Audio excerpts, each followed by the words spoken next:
Hello and welcome to the Daily Mill for Monday the 28th of February 2022. In today's Millwall news, we have a massive story. Harvey Bussell, the recruitment chief, has left Millwall Football Club. But before we get into that, the saga of this under-23 game that's supposed to be played tomorrow continues. So this is from QPR.co.uk, and it's some more bullshit. So let's read this first, and I'll recap it. QPR under-23s fixture with Millwall on Tuesday the 1st of March will now take place at Harlington, which is QPR's training ground. The match was originally scheduled to be hosted at Wealdstone, but this is now not possible due to emergency maintenance work required at Groves and Vale. As a result of the change in venue, the club are unable to live stream the game as planned. Unfortunately, on this occasion, supporters are not able to attend the fixture. The club will be supplying updates through our Twitter platform, blah blah blah. So yeah, what happened was the game was supposed to be played at Wealdstone FC's ground, with fans being able to attend the game. Wealdstone's ground is a shithole that's falling apart, and it's got shut down by the council. They played one game with a temporary solution to because the perimeter fencing collapsed, which is not a joke. People can get crushed by that shit. People can lose their lives. That's not funny. They put up a temporary solution for the Wrexham game, which Wrexham bring a lot of fans, and when Wrexham scored a late goal late on, there was a problem with that, and the council said going forward that's not an option. You need to fix this now, and we're closing you down. You have to play your game behind closed doors, or you're not having any fans. And sadly for them, the next game was probably another team that brings a lot of fans, and they would have lost a lot of money. That was the Torquay United game. So Wealdstone have now been shut down, and they're playing all their games behind closed doors until they sort out the perimeter.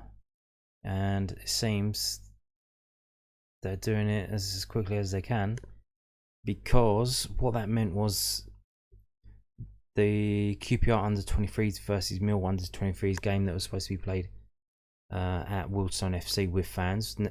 Then they said it will go ahead without fans, but it will be shown on Recast app because this is the Recast derby. QPR FC and Millwall FC are, I think, they're the only two English teams on Recast. I think there are Scottish teams on there, but we're the two English teams on there. We're the two London teams on there, and this was potentially big match for Recast, and that's now out the window for them. It's not. It won't be able to be shown on Recast now.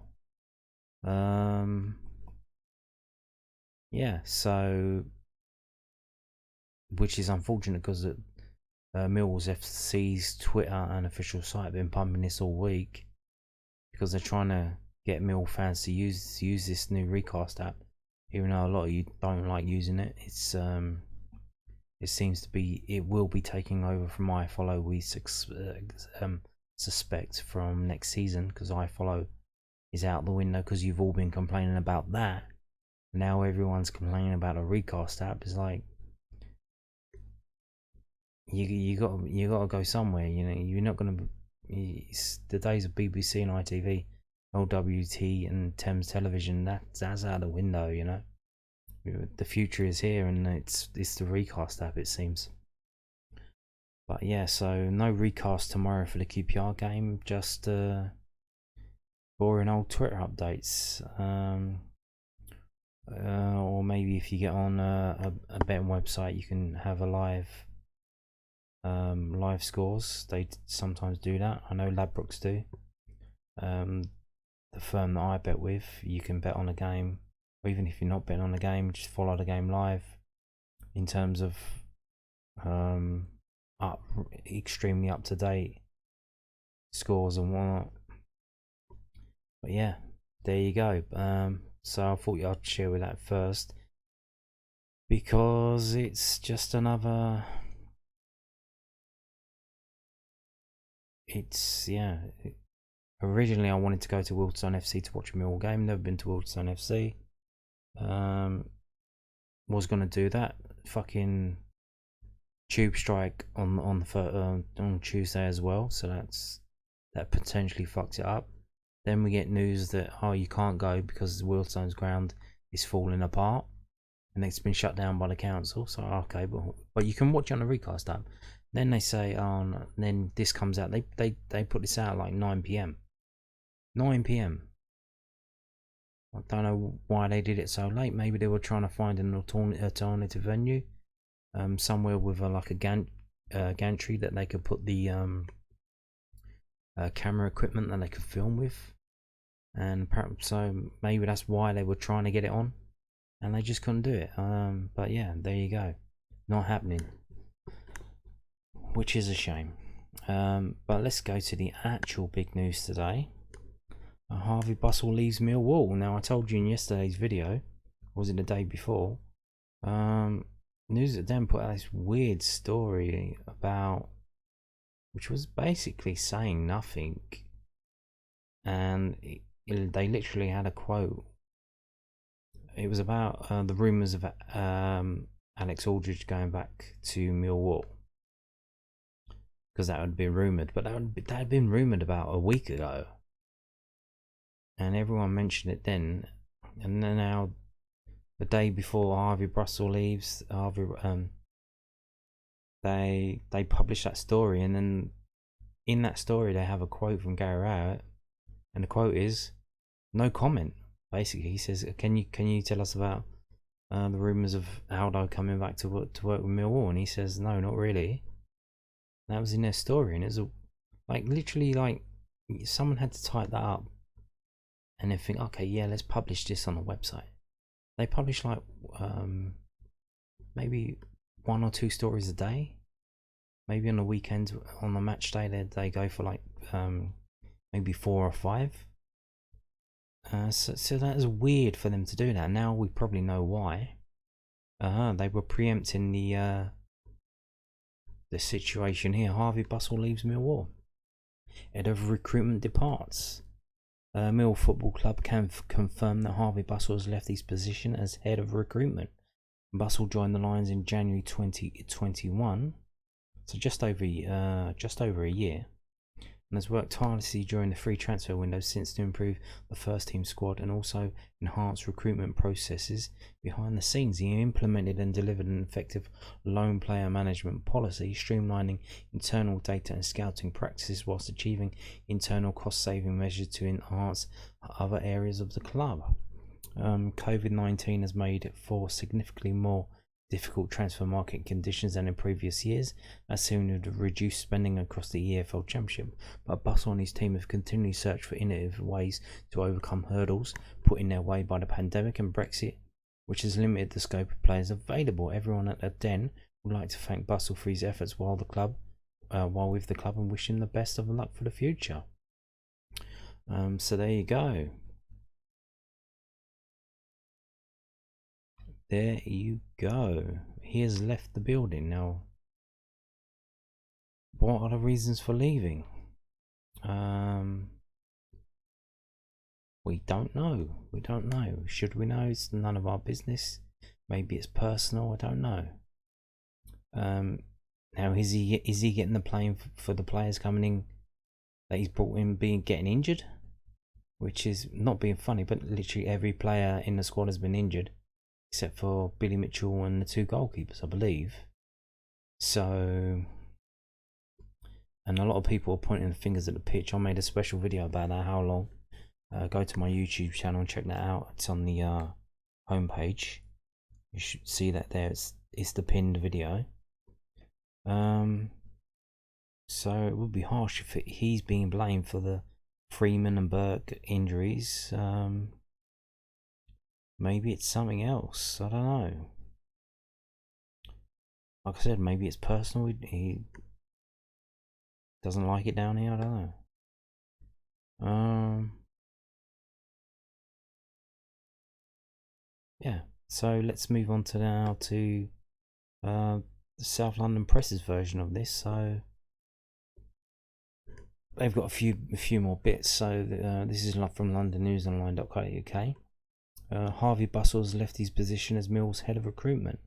Football Insider reported last week that Alex Aldridge had agreed to return to the Den outfit. Bussell succeeded Aldridge in the role after he opted to head up Stoke City's recruitment department. Mill confirmed Bussell's departure this afternoon. So, what came first, the chicken or the egg? Did it leak out that Aldo was coming back to Millwall? And then Bussell found out that did he get the tin tack? Did he think, well, what's fucking happening here? What's happening? Is he coming back or what? And then they said, yeah, we're bringing him back. We were gonna bring him back at the end of the season. And he said, well, fuck that, I'll go now, mate. I ain't fucking sticking around here with my head on the chopping block. I'll just fucking leave now. Maybe it's the other way around. Maybe instead, Bussell said, well, I want to have my notice in. Yeah, I don't like working around here. I want to go back to the Midlands. Don't like the travelling. I'm getting blamed for all the fucking players getting injured when literally all the players have been injured, not just the ones we've signed this season. So why are you pointing the fingers at me? I don't know. So maybe he handed his notice in and then they said, oh, we need someone to come in. Who do we know? Oh, we know Alex Aldridge. Let's see if he wants to come back. And he's not having the best of times up there apparently. He's been marginalised by the manager and a few execs up there. I think that was a rumour on a Stoke City forum. So there you go. Then they give the quote that we've just read from the thing. But then you see at the bottom, they've got a quote from Gary Rowett here. Rowett told the South London Press it was a club decision. It was a club decision. So they fired him. According to Gary Rowett, they fired him. He didn't leave. What the fuck happened there? So Rowett said to them, it was a club decision. End quote. So the club fired him. Kavanagh fire him? Did Berylson fire him? Berylson was here a couple of weeks ago. Did he finally meet the guy face to face and think, oh, this guy's a fucking drip? No wonder we're signing fucking shit with this guy here. I don't know. You don't know what's going on, but it was a club decision. Maybe he had a few choice words for Berylson, had a few choice words for him, and didn't like what he came back with. And thought, fuck this guy. Let's bring Aldo back. Don't know. All we know is Rowett said it was a club decision. So which suggests they fired him. Or let him go. Maybe you would imagine he had a contract at the end of the season. Well, you don't know, because I imagine most of his work will be done during the transfer window. So why would you have someone like that whose job is to work through the transfer window have their contract end just as the transfer window begins? You would probably end their contracts just after the transfer window ends. So you would expect his contract to be up in February, wouldn't you? You would imagine so. Or here's another thing. So obviously, players at the end of the season, when players whose contracts are up at the end of the season, they can start talking to other clubs. So maybe we're trying to do that now, and we're not getting anywhere because this guy is not doing the business. He's not hustling and bustling, and he's not hustling and Harvey bustling. Yeah, so maybe that's not going too well in terms of getting players lined up to come in the summer. So you think, fucking hell, we're in shit here if we don't, because Berylson said in his statement that he put out a couple of weeks ago, it's going to be a big summer for recruitment for Millwall Football Club. He said that. So maybe they've realised this guy's not getting it done. We're not getting interviews with players whose contracts are up at the end of the season. We're not even getting like pre-deal interviews or what have you, meetings, pre-deal meetings sorted out. Like the guy's not talking to the agents. He's not doing it. Whatever. I don't know. He's not getting results. So they think, well, fuck this. We've got to do something. It's not happening. So there you go. According to Gary Rowett told the South London Press it was a club decision. I wonder if we'll get more on that, or maybe he will keep it zipped. I imagine if he's not happy. So apparently Harvey Bussell was his guy. Worked with him at Birmingham City. I imagine if he's not happy about that, maybe he might say a few more things. Or maybe he might think, oh, keep my mouth shut. Or maybe if he is gonna leave at the end of the season, as is rumoured, he might think, fuck it, let's start flapping my gums and let all the fucking shit out that I've been holding back. I can let everyone know who's who and what's what as he goes out the door. I don't know, but there you go. It's a weird one, isn't it? A very weird one. Anyway, Aldo's coming back apparently. That hasn't been announced. Will that be announced tomorrow? Will we have the trifecta? The preemption of the Aldo, the Harvey Bussell leaving, and then the confirmation of the return of the King. I don't know. Anyway, let's move on now from all this drama. 4 takeaways for Mill's 1-0 win over Sheffield United. Rowett could set new record, and Ballard back with a bang. This is from londonnewsonline.co.uk. They do this every week after the weekend games, I think. Millwall kept their championship playoff prospects alive as Jake Cooper's 61st minute header ensured they took maximum points off Sheffield United in SE16. Here are Richard Cooley's takeaways from the match. Win at Reading can be a Rowett record. One of the key stats to come out of the weekend's match was that the Lions had won 4 in a row in the championship for the first time since March 2018, when they went so close to reaching the playoffs by chaining together a 17-game unbeaten run. But if they can make it 5 at Reading this weekend, it will be a first for manager Gary Rowett, whose best winning run stands at 4. He last achieved that in the 2017-18 season, actually doing it twice in that campaign as his Derby County side went on to lose to Fulham in a playoff semi-final. Rowett also had 4 league victories on the spin at both Birmingham and Burton. Wow, so is that normal for a manager? Well, what would you say? For a manager in the top 2 leagues, that is probably a bit rare to win 5 games in a row.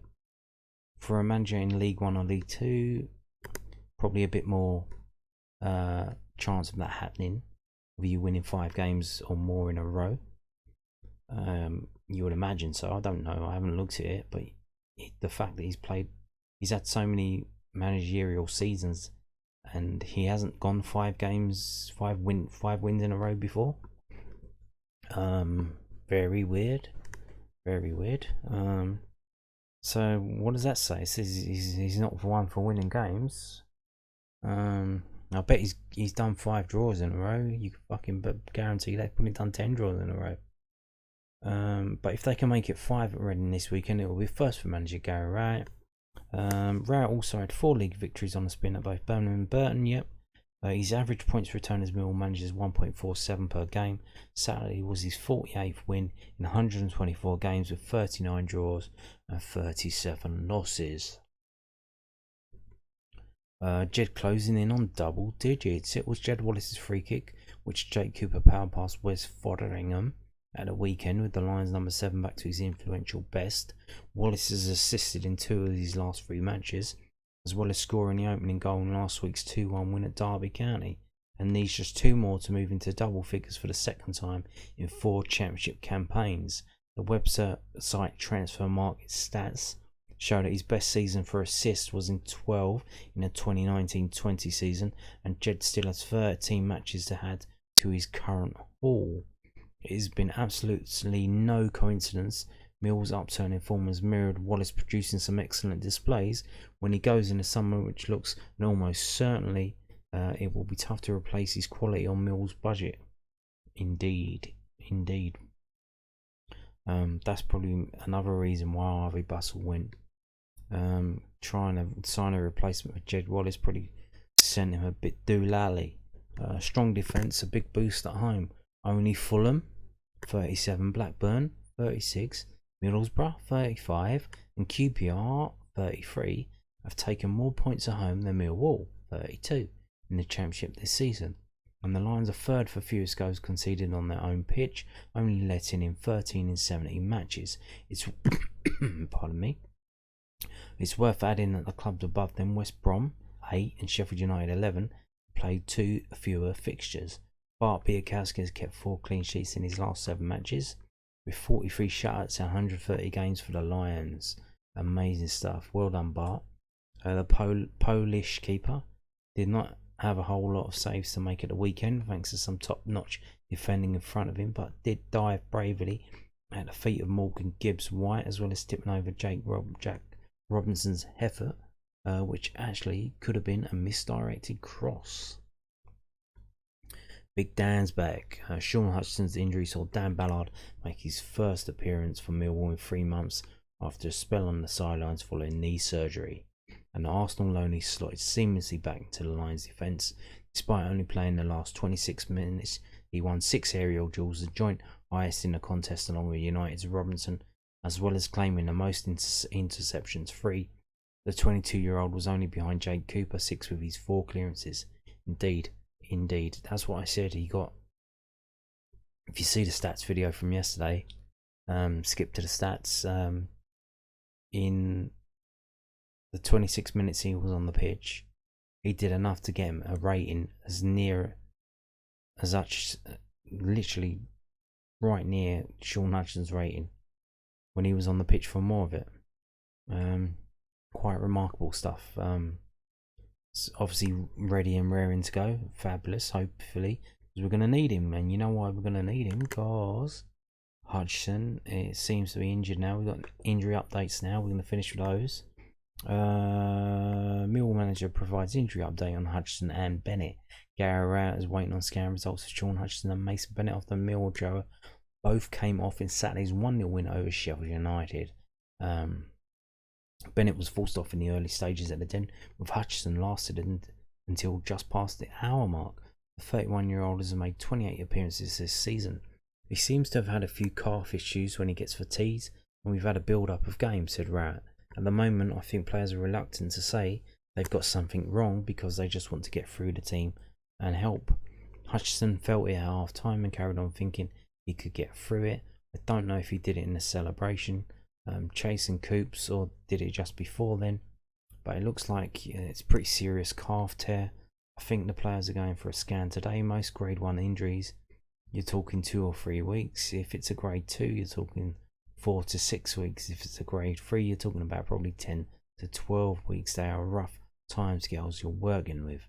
We've had players who have not looked too bad and been a grade 3, and also ones who have looked really bad and been a grade 1. So generally it isn't possible to tell. The initial prognosis from the medical team is that it didn't look good. Just get him on the amino acids and some magnesium. He'll be alright. Bennett has scored 3 goals in Mill's last 7 matches. Mason's was like an oblique injury in between his ribs to do with a muscle, said Rowett. The club has had a few of them before. I'm speculating, but they tend to be 2 to 3 weeks out. And then the player comes back a little bit uncomfortable, but is available. I had rib injuries, and they are one of the worst areas to injure. You sneeze and can be in horrendous pain. No matter what you do, you are using that area of the body. I haven't got anything confirmed, but we think it's a muscle injury to his oblique. So there you go. Bennett could be out for 3 weeks, and Hutchinson could be out for up to 12 weeks, basically to the end of the season. Or he could be out for 3 weeks as well. got to wait for the scan results. Got to wait for the initial inflammation to get down. What do they call it? Is it, what do they call it? Rice rest, ice, compress, and elevate. So get some ice on it, let the inflammation go down, then they can scan it and we can see what the actual base problem is. So there you go. Could be 3 weeks for both of them. Could be out for Hutchinson for the end of the season. That's not good. But Danny Ballard is back, so he's got to jump in there. Also, this from londonnewsonline.co.uk. Benik Afobe, Millwall striker set to be fully firing for Reading. I thought he played for Millwall. Oh, they mean for the Reading game. Okay. With Liverpool Loney also closing in on first team return. Millwall manager Gary Rowett set to have Benik Afobe fully fit and available for Saturday's match at Reading. The Lions are hunting a 5th straight championship win to boost their playoff prospects, but they lost Mason Bennett and Sean Cutchinson in last weekend's 1-0 win over Sheffield United. Mill's recent impressive results have been achieved despite a significant injury list, with the likes of Mikkel Keftenberg, Shane Yojo, Tom Bradshaw, Ryan Leonard, Oliver Burke and Luke Freeman all unavailable. After asked if there was any light at the end of the tunnel in terms of selection boost, Rowett told the South London Press, light at the end of the tunnel is that it has collapsed, and I've been digging for about 3 weeks and I've just seen a glimmer of light, but not too much, and I'm not sure how many more bricks I can unearth. Benik by next weekend would be fine. He trained for 1 day before Sheffield United, and I kind of accelerated that past what the medical team really wanted to do to get him on the bench if we really needed it. Yeah, it's a bit weird that he was on the bench and they didn't even use him when injuries came. I made a decision after Mason that even if we lost the game, it's not worth risking him getting injured at this point. Yeah, I said that as well. Like, because Mason Bennett went down so early, getting a phobia in too early was a bit stupid to do that. He'll have a good week's training, so at least that is 1 out and out back in. 1 out and 1 back in. Ironically, Zach pulled his hamstring after the game. Murray Wallace went to A&E on Sunday because he had a bang to the chest and it tightened up. I hope they will be okay. Oh my god, what the fuck's happening? I hope they will be okay for the next weekend. Murray Wallace went to fucking A&E because he's struggling to breathe. What the fuck? And Zach Lovelace pulled his hamstring after the game. In what, the shower? Getting in the bath? Putting on these fucking trousers? What the fuck is happening here? Jesus. I think Kieftenbeld is possibly a couple of weeks away. We've had better news on his scan. We hope to be able to accelerate him a little bit. And probably Shea is the next closest at around 3 weeks away. Hopefully then at 3 weeks, we've probably got Lenny, Berkey, Bradders. We should almost have one back a week for the rest of the season. Again, we're going to have to get through the next couple of weeks unscathed. Holy shit, they seem to be dropping like flies. Murray Wallace going to A&E because he's struggling to breathe after getting banged in the chest. What the fuck? Zach Lovelace putting his hamstring after the game, getting into his car. Fuck knows what. Holy shit! And we've got a Reading game coming up now on Saturday. We've got the rearranged Blackburn Rovers game, which we want to do well in that to fucking ram it down them for fucking us around getting the game called off. We don't want to trek all the way back up there just to lose that game. And then we've got to play fucking Middlesbrough at home on the 12th, which is Kids for a Quid Day, remember. And then we've got another midweek game against Huddersfield. And then we play Stoke, and then it's a week off for international break. So, Jesus. It's coming thick and fast, just like the injuries. It's... what the hell is happening there? These injuries are just insane.